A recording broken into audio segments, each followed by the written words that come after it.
Добрый день, меня зовут Татьяна Анатольевна Богданова, я врач-пульмонолог, кинезитерапевт, педиатр. Сегодня бы хотела ответить на вопрос, который чаще всего звучит при обращении к нам в центр и ко мне лично. Почему ребенку нельзя кашлять?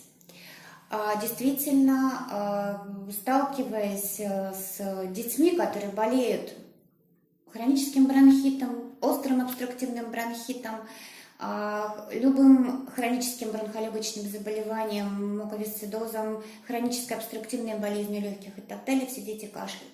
Почему нельзя кашлять и о чем, в принципе, мы говорим? Кашель – это безусловный рефлекс организма на раздражение, на то, что дыхательные пути забиты мокротой. Ребенок должен дышать, у него должно происходить обмен кислородом и углекислым газом в крови через дыхательные пути. Если дыхательные пути забиты мокротой, то ребенок не может полноценно дышать. И родители, у которых есть такие дети, страдающие бронхолегочной патологией, сейчас, если меня слышат, они поймут, о чем я говорю. То есть снижается качество жизни, ребенку сложно дышать. Ребенок имеет признаки гипоксии, ребенок всегда слабый, у него очень мало сил, потому что на один кашлевой толчок, хафинг, это полноценный кашлевой толчок, я сейчас покажу, чтобы вы понимали, о чем я говорю, это когда и вот пока ребенок не поднимет и не выведет мокроту, уходит примерно 300 калорий.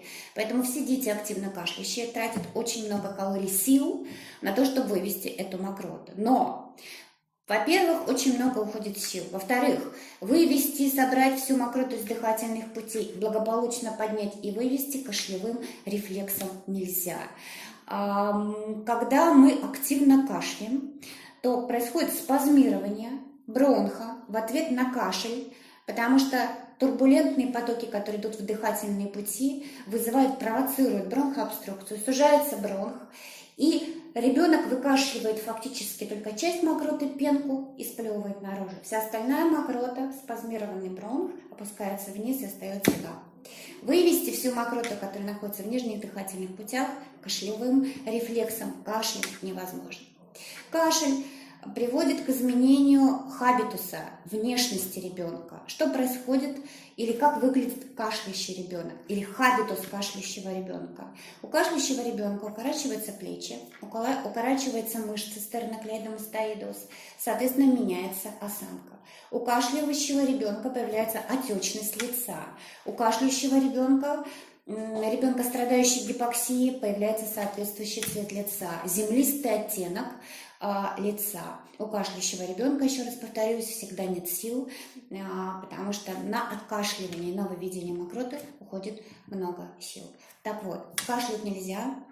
Можно выводить мокроту без кашля. Если ребенок маленький, то выводить мокроту может мама. И мы благополучно в нашем тренинговом центре дыхания можем обучить маму выводить мокроту, а ребенка не кашлять. Приходите на наши мастер-классы.